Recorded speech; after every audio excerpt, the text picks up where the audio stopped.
UFC Noche slash UFC 306. I don't know why it's not really being targeted and called UFC 306, but it's basically what it is. Obviously, all of it just got announced earlier today. O'Malley, Dvalishvili in the main event. Grasso, Shevchenko, co-main. We got Lopes and Ortega and a lot of prospects and up-and-coming Mexican fighters. We got Raul Rosas Jr. We got Yazmin Jauregui. We got Manuel Torres. We got Irene Aldana, the former title challenger. We got Rodriguez on the card, Zellhuber, Ribovics. This is a really, really fun card for all of the fights that are on it. Is there a lot of name value on the prelims? No. Is all of the name value on this card basically put into 3 fights, being the main event, co-main event, and Lopes versus Ortega? Yes, that is primarily where the name value is. Other than that, there's not a lot of name power for any of the other fighters on the card, but I can guarantee you there are some bangers on this UFC fight card. So we're going to start with the first fight of the card, which is Rosas versus Aoriqileng in the bantamweight division, and I do believe this is going to be a very, very fun fight. Raul Rosas Jr. versus Aoriqileng.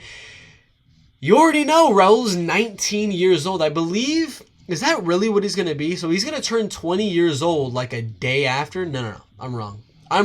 It's like 3 weeks after. So he's going to turn 20 years old 3 weeks after this fight with a guy that is 31 years old in the prime of his mixed martial arts career. He's a little bit smaller, but a little bit lengthier in the reach. Obviously, Aoriqileng is more of a striker here. He's kind of wanted to keep it on the feet.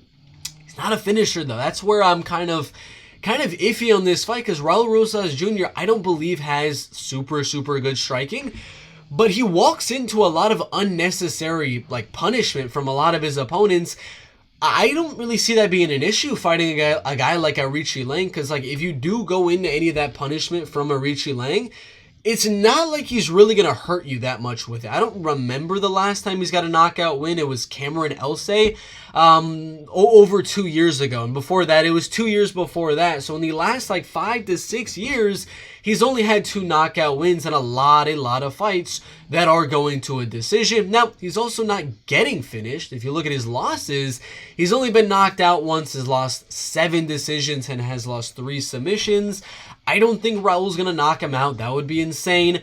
But of course, we already know what the game plan of Raul Rosas Jr. here is to walk into that fire of Aoriqileng. Like I said, Aoriqileng doesn't have a lot coming back at Raul Rosas Jr. It's good strikes. I mean, decent strikes will land from Aoriqileng, but nothing too powerful to where it's going to start to make Raul go, maybe should I not enter the fire and get into the inside pocket of Aoriqileng and go for these takedowns. I do believe Raul Rosas Jr. is going to get in there, eat a few shots in round number 1, but of course get that takedown early on in round number 1. I think it'll be similar to the Ricky Turcios fight a few months back, where round 1 was a little bit close at times. Ricky landed a few good shots, but he got the takedown, got his back, almost gets the finish, and then in round number 2, that is where I see him getting the finish.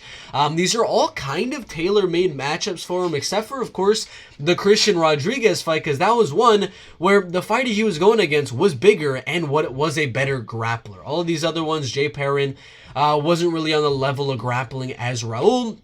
Terrence Mitchell's more of a lengthy striker and a submission guy on bottom, and he got knocked out in that fight. And then Ricky Turcios is more of a striker. So again, if you're going to go out there and beat a guy like Raul Rosas Jr., I would say you need a guy like Christian Rodriguez where you got good takedown defense. You're maybe a little bit bigger, a little bit more testosterone than the 19-year-olds in Raul Rosas Jr., and you're just able to defend those takedowns, maybe even get takedowns on Raul, but mainly defend those takedowns and outstrike him on the feet. Aoriqileng is not that guy. You're not that guy, pal. He's the Mongolian murderer. He lands some good strikes every now and then, but it's not like he's knocking anybody out. He's coming off that weird one against Daniel Marcos. Beat Johnny Munoz Jr. before that. Same opponent as Raul and Jay Perrin right there, Cameron Elsey. But everyone right here, no longer in the UFC, that he's gone out there and beaten. And, you could sort of say the same thing for Raul. Terrence is no longer in and Jay Perrin is no longer in. But Ricky's a legit win, and I do believe he will get the finish here against Aoriqileng. I'm surprised it is the first fight of the night. I would have kind of thought that if we're looking at Marcel's story, story here, that it would have been the feature fight on that main card. The first fight to open it up with a bang, but they're opening up the prelims with a bang, which is kind of cool. So I got Raul round 2 submission. Should be a fun one for however long it lasts. Aoriqileng might have some pushback here, but I highly doubt it. Yazmin, Jauregui, and Ketlen Souza in the women's strawweight division. First thing is first, Yazmin, if you're watching, I don't know why, I don't know how, but my mom's only like UFC contact. She never watches UFC other than this random time when you were fighting Yazmin Lucindo. I believe in your UFC debut right there.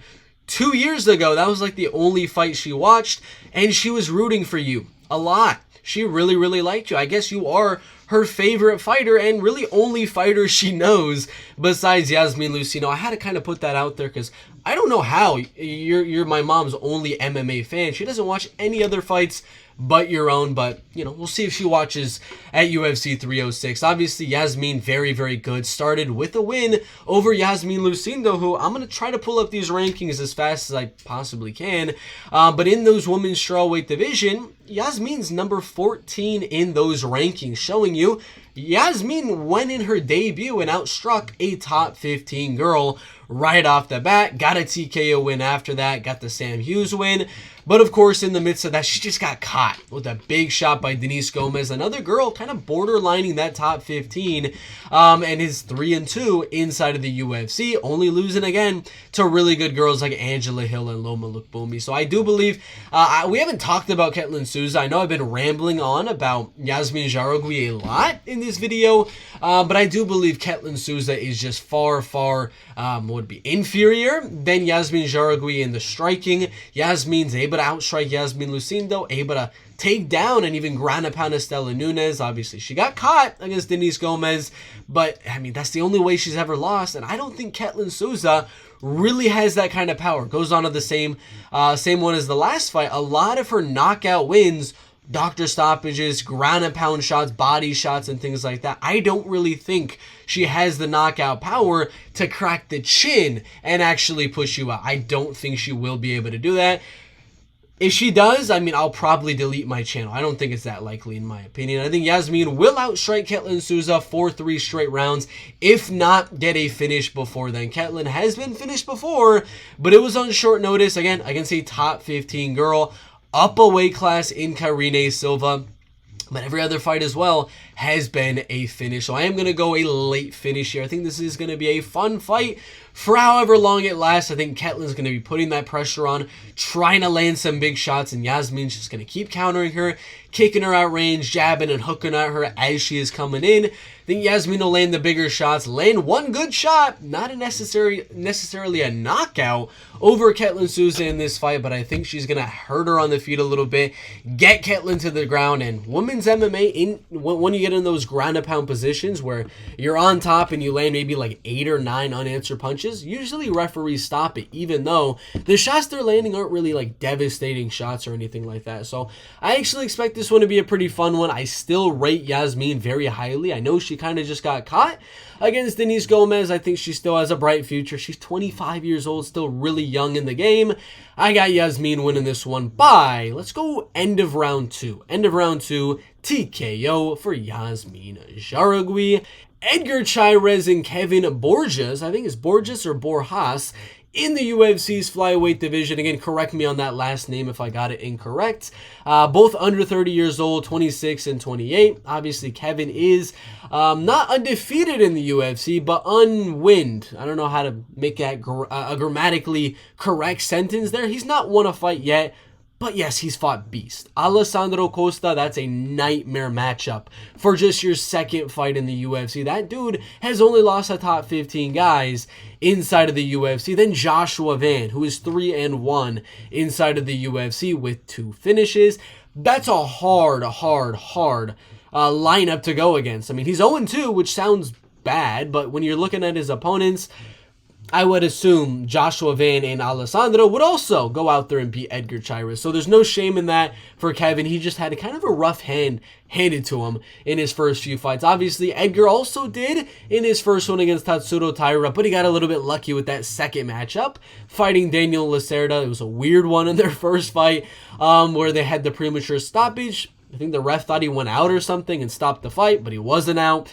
They did the rematch, and then he actually got him to tap on that one. So good on him. He's a killer, be killed type of guy.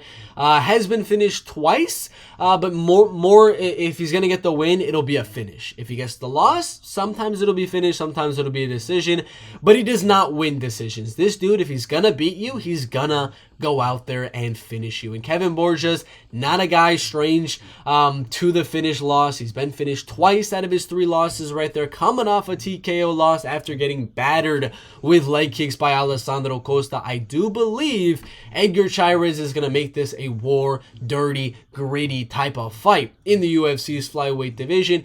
Pick up that pace, make them a little bit more tired, and I think in round 2, we're going to get another finish win from Edgar Chairez right here. I don't think it's going to be a triangle choke or a guillotine. I think that's what he was attempting on the first Daniel Lacerda fight. I think this time he's going to get the back and rear naked choke Kevin Borjas in the end of the second round, or maybe the middle of round number 2. I think this one as well. I mean, a lot of these fights on UFC Noche aren't like huge fights, but they're all very, very fun. I think Chairez Borjas is going to be a finish 80% of the time. Very, very fun fight. I got Edgar Chairez by submission. Irene Aldana and Norma Dumont in the women's bantamweight division. Obviously, Norma's on a 4-fight win streak, doing really good in the bantamweight division right now. Obviously, you know, they're all decision wins, which is a little iffy there. I personally think, I'll be straight up with you guys, 1, 2, 3, 4, 5, 6, 7, 8. I think she should be on an 8-fight win streak in the UFC. I'll be straight up with you guys. I do not think she lost against Macy Chiasson. I've watched that fight back like 4 times in the lead up to like all of her fights after that, including this one. And I really do not think she lost that fight. I think if we're looking at those UFC bantamweight rankings right now, Macy Chiasson is at number 5. I would put Norma Dumont at number 5 or number 4 instead, right around where Irene Aldana is. She's very, very solid with her own wrestling, her own offensive wrestling, but she's got good striking as well and can keep it very even there. Personally, I think Irene Aldana should be able to defend the takedowns, and that will be kind of the deciding factor. Can Norma mix in takedowns throughout this 3-round fight? And can Irene Aldana defend those takedowns and outstrike Norma Dumont on the feet? Either way, I don't think Irene is going to knock out Norma. I don't think Norma is going to go out there and finish Irene. If there is going to be a finish, it's going to be Irene Aldana. She's definitely got a lot more power. Only 4 decision wins on her record with 11 finishes. She got the up kick to the liver knockout, which was crazy. On Macy Chiasson, she got the knockout on Yana Santos, the knockout on Ketlen Vieira. She's obviously the much more dangerous and powerful puncher here. So I think Norma has a chance if she's able to get those takedowns. That's a big if in this fight. It's 3 rounds, it's not 5, so it's not like Norma has an incredibly long amount of time to actually set up those takedowns, figure out the range, and start wearing on Irene Aldana throughout the later rounds. So I do think Irene should be able to keep this one on the feet and outstrike Norma Dumont for 3 rounds. I got Irene Aldana. Let's go 29-28, 30-27, and 29-28 unanimous decision. Manuel Torres and Ignacio Bahamondes in the UFC lightweight division. And I'm going to be straight up with you guys. This is a fight that's getting me really hyped. Manuel Torres is one of these fighters that just came out of nowhere, went onto the Contender Series. He had 2 losses in there to not the best guys in 2018, 2019. Had 2 wins after that, both submissions in round number 1. So we're like, okay, maybe this guy's a jiu-jitsu guy. Maybe he's going to go out there looking to take your back and submit you, guillotine you, rear naked you. No, comes onto the Contender, joins the UFC, and just starts knocking out everybody. Colton England, Frank Camacho, Nicholas Mota, catching all of these guys and putting them away with the knockout, and then even hurting Chris Duncan on the feet, getting the back and submitting him. So he's got really good wins already in the UFC lightweight division. He fought the veteran, he fought the other power puncher, then he fought another power puncher. So he's fighting a lot of other strikers, and this one is no different. Ignacio Bahamondes for sure is going to want this one to stay on the feet. His only loss was to a John Makdessi in his debut. Really close fight. Then to Ludovic Klein, who's a guy right outside of that top 15. He's got 3 out of 4 wins in the UFC by finish. Manuel has 3 out of 3 wins by finish in the UFC. So they're both finishers, but they're both guys that are not getting finished. I just messed up. Manuel Torres is a guy that is getting finished, but a long time ago, 4 to 5 years ago, by heel hook and by knee bar. I haven't really seen anything from his ground game recently, except for the Chris Duncan rear naked, but nobody attempting submissions on him, obviously, since 2019 against Carlos Calvo, which is a kind of crazy name. But we don't have to worry. We don't have to worry, guys. This is going to be a striking battle between two beasts in the UFC lightweight division, and I'm curious to see where Tapology has him. 43rd best lightweight in the world for Manuel, and for Ignacio, he's at number 35. So the winner here could be looking at a top 25 opponent in the lightweight division. The prediction being, let's go Manuel Torres. Let's go Manuel. I think Ignacio's going to land more shots. I think he's going to land more volume, use his height, use his reach. He's got, I think, 5 inches in height. On Manuel, he's got 2.5 inches in reach, it says right there. So he's going to be wanting to stay at range on Manuel, have Manuel looking to land those big power punches and just hit him at range as he's coming in, land more volume. Ignacio honestly might want this one to go to the scorecards and win a decision that way. Manuel, on the other hand, if he's going to want it to go to the scorecards, it's going to have to be a fight of the night contender where they're inside the pocket slanging leather, and that's how Manuel could win a decision. Because I don't think, I can't really wrap my head around how he's going to go out there and knock out Ignacio. Let's check. Yeah, he's also only been submitted twice, just like Manuel Torres. So both of them have only lost twice by finish, and they're submissions. Neither guy has ever been knocked out, so that's what I'm going to go with. I'm going to go a decision win for Manuel Torres. I think round 1 he's going to go out kind of crazy, getting in the face of Ignacio, closing that distance, figuring out the range, landing some big shots on Ignacio, bloodying up the nose. Same thing in round 2, but a little bit of a comeback for Ignacio. Ignacio needs a finish in round 3. He's got the better cardio. Puts it on Manuel Torres in the final round, and I got Manuel winning the first 2, Ignacio coming back big in round number 3 with almost a 10-8, but I think the judges will go Manuel Torres in a close 29-28 decision. Very, very fun fight. Ronaldo Rodriguez and Ode Osbourne in the UFC flyweight division. Ronaldo, very young, 25 years old, still up and coming. He's a little bit smaller and less lengthy than Ode. Ode's a very long, big guy in this UFC flyweight division. 73 inches, really long. For Ronaldo, 65 is pretty dang short, but it's not like he's going out there looking to knock you out. It's going to be a hard thing to knock out Ode with the punch, because it's hard to close that range on a guy like Ode Osbourne with that height and reach advantage. Obviously, some people have done it, like Tyson Nam, like 4 or 5 fights ago, I believe, was able to close that distance and knock him out. I don't think Ronaldo's going to be able to. Has a few knockouts on his record, of course, but I don't think that's going to be the path to victory here. I think a similar game plan to the Dennis Bonder fight is going to be beneficial here. I think he's going to have to close that distance, keep the guard up high, defend the jabs and counters of Ode Osbourne as he's coming in.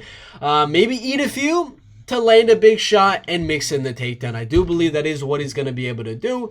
He has never gone out there and lost by finish. He's not going to get clipped by Ode Osbourne. Ode really isn't that powerful of a striker, in my opinion.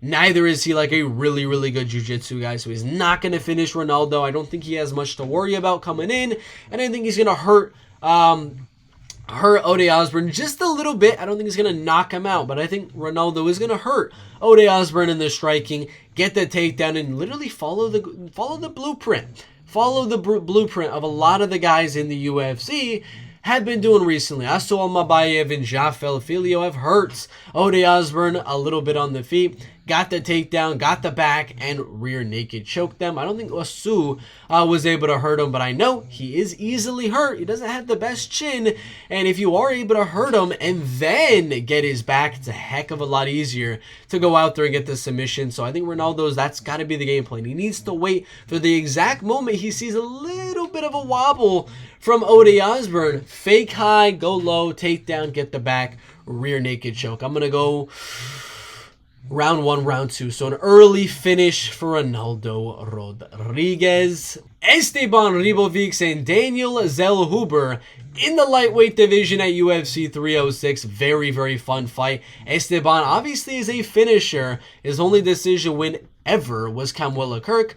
Other than that, round one finishes galore. Man, he knocked out Terrence McKinney in 37 seconds when, if you're looking at Terrence McKinney's record and his fights inside of the UFC, Nazim Sadikov, a really highly touted prospect out of Azerbaijan, went out there and got a second round submission. Had a little bit of trouble in round number one. Ismail Bonfi, another guy, had a little bit of trouble in round number one. Came back and knocked him out in round number two. Drew Dober had a little bit of trouble early on and then came back to knock him out. None of these other guys were able to do what Esteban Ribovics did, because Esteban didn't get any damage from Terrence McKinney. He didn't get taken down by Terrence or hurt like Drew Dober was. So Esteban's probably had the best performance against Terrence McKinney out of anyone in the UFC lightweight division. He has knockout power in his feet, in his hands, and with his knees. He is so powerful. And I know Daniel isn't necessarily a super powerful guy, but I would say he's probably had the grappling advantage here. Not a huge one, but he probably has a slight grappling advantage, and he's got the more technical striking. Along with, he's 6 foot 1 inch tall, 77 inch reach, whereas if we're looking at Esteban Ribovics, he's going to be 3 inches shorter with a 2 inch reach disadvantage. So I'm going to go out there and say I think Esteban obviously could hit harder, has a way higher finishing potential here, but he's got to go out there.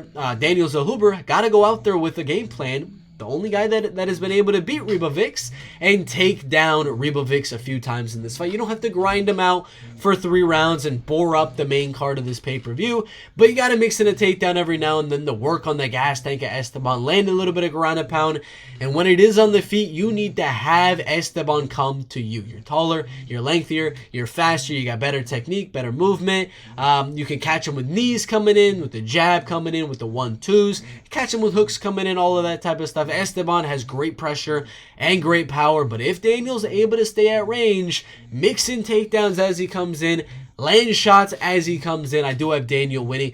Am I confident at all in this prediction? No. Esteban is so dangerous early on, and I know Daniel's never really been hurt. He's never really been wobbled, or he's never been finished.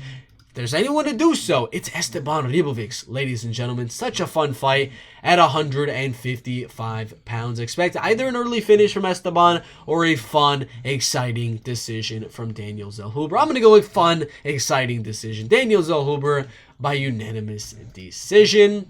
Brian Ortega, Diego Lopes on the main card of UFC Noche. They're rescheduled for 145 pounds. This time, it's not going to be on short notice. They're not going to have to make weight 2 weeks in advance. Much better circumstances for both involved. They don't have to go out and save UFC 303 or anything like that. Obviously, Diego was able to beat Dan Ige on like an hour or two's notice, and Ortega wasn't able to compete on that fight card. But Ortega's only had 1 fight in the last 2 years. Diego Lopes has had 5 fights in the last year, which is kind of crazy. So Diego Lopes definitely has the activity and the less ring rust here. Diego Lopes has the striking advantage 1,000% over Brian Ortega. Does he have the cardio advantage? I don't think so. That's one thing I really saw with the Dan Ige fight, is he started to fade just a little bit in round number 3, but I don't necessarily think that's due to Diego Lopes just having really bad cardio. More to the fact that Diego was going for that finish in round number 1. He was slinging leather on Dan Ige. He was trying to submit Dan Ige and just wasn't able to. But he was going for the finish. He wanted an exciting win at UFC 303. Just wasn't able to let it happen. I think he'll be a little bit less cautious, but not by much. I still think he's going to go out there swinging and looking to submit Brian Ortega wherever the fight goes. He's going to be looking for the finish. So I actually see it being very similar to the Dan Ige fight, like almost virtually identical, what I'm about to say to you. I think Diego, round number 1, is just going to outstrike Brian Ortega, land these big shots. Brian's going to initiate grappling towards the end of the round.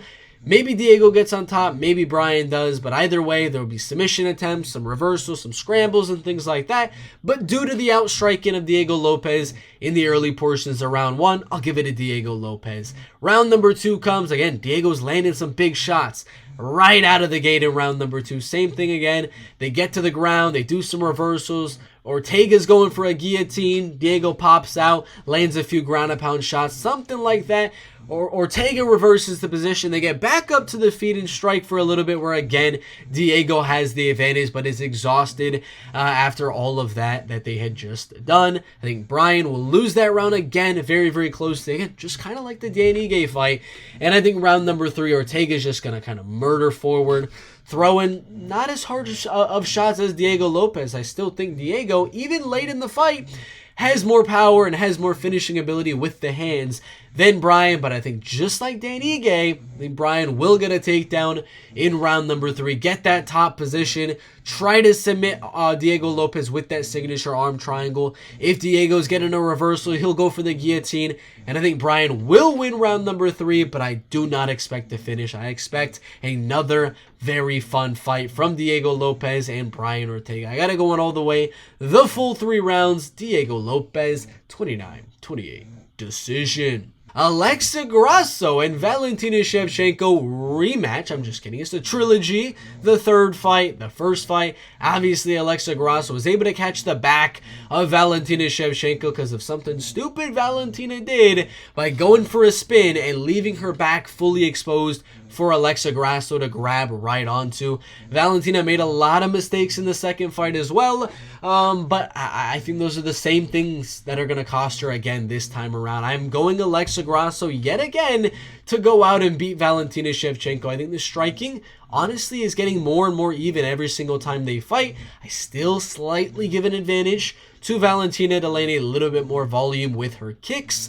But I think there's always going to be those moments where Alexa's able to get some clinching, where she's going to be able to get a little bit of ground and pound, a little bit of punches in the clinch, and possibly, again, get the back of Valentina Shevchenko. I don't know what rounds are going to go where, but I think that factor of Alexa just being far superior when it does come to the ground game than Valentina, and for them being that even when it does come to the striking, I do believe yet again we're going to have another close fight, another controversial one, but I think it'll be a little bit more clear than the second fight. The second fight was really close. A lot of people thought Valentina won. Some people thought Alexa won. I think this one will be a clear one, but a close one, leaning towards Alexa Grasso due to, yet again, those grappling positions where she will have the advantage. Should be another fun fight. Their second fight, everyone was saying the best fight in women's flyweight history. Maybe this one will top it. I don't know. We have to see, but I got Valentina losing a 48-47 close decision. Merab Dvalishvili and Sugar Sean O'Malley at UFC Noche UFC 306 in the main event, 5-round title fight. O'Malley obviously coming on with his win streak of champion, and then avenged his only loss. Beat Petr Yan in a fight a lot of people don't think he won. Beat Aljamain Sterling in what a lot of people think was an early stoppage, and then beat Marlon Vera in a fight a lot of people think Marlon Vera did not deserve that title fight. Now let's look at Merab. Let's look at Merab's resume. He outbored Jose Aldo, and by bored, I mean that fight was horrible. That fight was absolute dog doo-doo. Horrible. He just stayed in the clinch because Jose has great takedown defense. It was a clinch fest for 3 rounds, was able to get the win. We're going to have to go before that because that's going to factor a lot into this prediction because he's getting dropped a lot by an aging, older Marlon Moraes who's going out there, almost finishing Merab many times in that fight. And if Marlon can do that, you gotta think Sugar Sean O'Malley can, being a lot taller, being a lot lengthier, faster, more elusive. He could probably find the target a little bit better than Marlon Moraes. I know that was 3 years ago, but that's the type of stuff you have to take into a factor. And I think there will be a moment where Sugar Sean O'Malley is for sure going to drop Merab. There's going to be some adversity here on the side of Merab Dvalishvili, and I think it's going to come early. I think round number 1 is going to be the most boring round of all because it's going to be Sean really trying to stay at range, really trying to not engage with Merab Dvalishvili, because as soon as he engages, he's going to get held onto by Merab Dvalishvili, possibly taken down. So I think round one really is going to be quite boring, if we're being honest here. And I think at the end of round one, I think Sean will defend every takedown in that early onslaught like he was able to against Aljamain Sterling. But I think in round number two, Merab's going to realize, I just lost round one. I wasn't able to get the takedown. My pressure is working. Maybe he's going to gas out later in this fight, but I got to put it on him now because I can't afford to lose 2 rounds in a row. And I think Merab's going to go in there round two like a bat out of hell, coming forward like he did in the Marlon Moraes fight. And I think Sean O'Malley is going to do the same thing he did with Aljo, and he's going to catch Merab coming in with a big shot, rocking Merab Dvalishvili like a minute into round number two. He's going to land some good ground and pound. Merab's going to clinch up and barely survive. There's going to be like 2 minutes left when he's finally fully recovered. And I think then, and only then, kind of around that halfway to 3/4 points of round number two, that's when I think Merab is going to start to find his footing. He's going to be rocked. He's going to have to say, I already took Sugar Sean O'Malley's best shot. I just got knocked down by Sean O'Malley. I lost round one. I'm losing round number two. I got to do something. I'm going to lose this round anyway. Might as well try to make him work. So I think at the end of round number two, he's going to get that takedown, and he's going to start going crazy with ground and pound, really starting to wear on Sean O'Malley in the end of round number two. I still think they'll give Sean O'Malley round number two due to that knockdown, of course. And in round number three, they're going to be like, you saw what you did at the end of round number two. That was great, Merab. That was amazing. You got the takedown. You can't be too reckless going in there because you got caught. And I think round three, he's going to be a little bit less reckless, but Sean O'Malley is going to be a little bit less fast, a little bit less powerful. And I think Merab will close that distance better. He's going to find that range, get the takedown early this time in round number two. Get into the guard of Sean, ground and pound him just like Marlon Vera did, land some good shots, but nothing super devastating in round number three. Round three will be a little bit of a grinding one, just really trying to wear on O'Malley before the championship rounds come. And going into those championship rounds, I have it 2 rounds to Sean O'Malley, 1 round to Merab. Round 4 happens, and I think Sean starts out the round with a good shot. I think he's going to hurt Merab just a little bit. Merab's going to clinch. It's going to be pretty boring for about a minute. A minute 30 in, I think Merab will get yet another takedown in round number 4 and just start to work on Sean O'Malley. And I think he'll win that round. And I think we're going to go 2 rounds to Sean O'Malley, the first 2 rounds. I think it's going to hurt him bad in round number 2. And I think Merab's going to pick up the pace in round 3, round 4, get those takedowns in round 3, round 4, and I got it tied. I got Merab 2 rounds, I got Sean O'Malley 2 rounds, and it's going to come down to round number 5, which, ladies and gentlemen, is going to be really freaking controversial. It's going to be insanely controversial. Everyone's going to be saying, oh, Sean O'Malley, he won that round. He landed the way harder shots. He hurt Merab in round 5. And Merab's going to be saying, I wasn't hurt. I was wobbled. It might have looked like I was wobbled, but I got hit. And I went down like this going for the takedown. I wasn't hurt dropping or anything like that. I was just going for the takedown. So there's going to be controversy. I can already picture it right now. When the judges' scorecards are read, everyone's going to be saying, or not everyone, a lot of people are going to be saying O'Malley wins. A lot of people are going to be saying Merab wins, because a lot of people have different kind of criteria to where they would say Sean landed better punches. Merab had the better takedowns and had good ground and pound.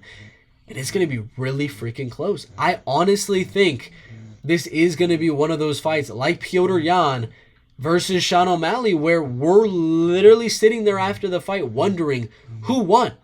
There's cuts, there's blood. I think Merab will cut him open at one point in this fight with ground and pound. And I think maybe O'Malley will cut him open as well with his striking at range. Have him walk into a punch that cuts him open, for sure. There's going to be blood in this fight, and it's going to be a banger. It's going to be a 5-round banger. And who do I have winning round number 5? I'm going to go Merab. I think he's just going to be too turned on at that point. Not in a weird way. Not in a weird way, ladies and gentlemen. But I think Sean O'Malley's going to be a little bit distraught going into round 5. He's coming off 2 rounds lost in a row. And I think O'Malley's going to go out in round number 5 with the mindset that I need to win this round. And he's going to start pushing forward, which is not going to be a good move. I think Merab will get the takedown halfway into round number 1. O'Malley, like I said, going to land some good shots in that. I said round number 1. I meant round number 5. Merab's going to land a takedown halfway into round number 5. O'Malley's going to land some good shots on the feet before then. Like I said, it's going to come down to what do the judges value more? A few good jabs and 1-2s and shimmy like head movement stuff from O'Malley, some spin kicks and craziness in round number 4, or are they going to value a takedown, get in the half guard, punch in the body like 20 times, because you know Merab is going to stay busy when it hits the mat. Punching body, going ahead, ground and pounding might not be the most entertaining thing ever, but Merab does stay busy when he hits the ground, and I think he will just land more damage. And I know you're going to say O'Malley landed good shots to the face, but I think the accumulation of how much ground and pound Merab is going to land when he knows he needs to win a round, he's going to go all out in the final round, going for ground and pound, just hitting, changing position, staying on top, smothering Sean O'Malley in that final round. And I think it's actually going to be, I think round 5 is going to be the most exciting round. I think round 1 is going to be extremely boring. And I think round 5 is going to be extremely exciting. Round 2 is also going to be exciting because I think O'Malley, that's where O'Malley's going to drop Merab, because Merab is going to get dropped at least one time in this fight. But I think Merab has a great comeback ability, again, like we saw in the Marlon Moraes fight. And I got it 3-2, Merab Dvalishvili. That is my full card prediction for UFC 306. I got the favorite, actually. I think, is he the favorite? Let me check really quick. Fight odds, MMA. Is he the favorite still? I can't even remember. That's not the right one. Let's go to fightodds.io. I can't remember. Let me check UFC 306. Merab is the favorite still. Wow. Minus 166. Money is coming in on O'Malley. So I got a favorite there in Merab Dvalishvili. There's no other underdogs or odds on any other fighters, but I got Grasso by a close decision. I got Merab by a close decision. I got Diego Lopes, 29-28. I got Zellhuber, 29-20. I hope there's more finishes than this, please. I got Rodriguez by round 1 or round 2 submission. I got Manuel Torres by a banger, fight of the night war. Aldana, 29-28. I got Chairez, round 2 submission. I got Jauregui by a late finish, round 2, round 3. And I got Rosas, round 1 or round 2 submission. So I am predicting 1, 2, 3, 4 finishes on this card and 6 decisions. Hopefully it's switched. Hopefully there's 6 finishes and 4 decisions, but we shall see. That's the full card prediction. Way early. What is today's date? July 27th. It's UFC 304 fight day, ladies and gentlemen. We got 2 more pay-per-views to go before this one. Make sure to tune in when it does happen. Thank you guys for watching, and we'll see you in the next one.